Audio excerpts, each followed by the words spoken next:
Tennis action like this has been going on all week at the Winnipeg Lawn Tennis Club. 32 professional female tennis players are all vying for the $25,000 prize pool at the inaugural CIBC Wood Gundy Challenger. It's the first women's professional tennis tournament in the city since 2000, and it's impressing the International Tennis Federation. They've done a great job. This is the first year for this event here in Winnipeg, and they're off to a great start. Everything seems to be well taken care of.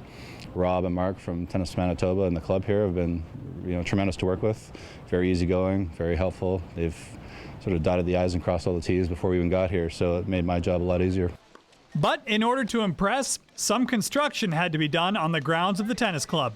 We built a Little Aces kids zone over here. It's Little Aces is a nationwide initiative for kids under 12. So we've got kind of this almost like a hockey board with we have a mini net set up for the kids, little kids can play. All the sponsor boards were built. The welcome arch over here was built. So we had mainly 5 or 6 people who did it all. As for the play on the court, the players in the main draw are between the ages of 17 and 25. 11 of the competitors in the main draw are Canadian, with players also coming from Japan, Great Britain, and the United States.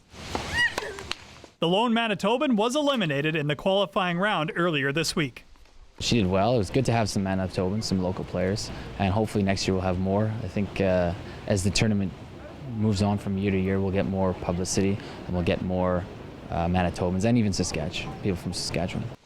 The women competing in the tournaments on the ITF circuit are all working to get to the Women's Tennis Association, the highest level of professional women's tennis. To do that, they need to increase their rankings points. It's more about the ranking points at this level than it is about the prize money, and I'm sure they like having some bills paid, but they're more interested, I think, in gaining the points to move up the rankings and get into the tour events. And while the fan support watching the back and forth action has been good so far this week, tournament directors believe it will only get better as the week goes on.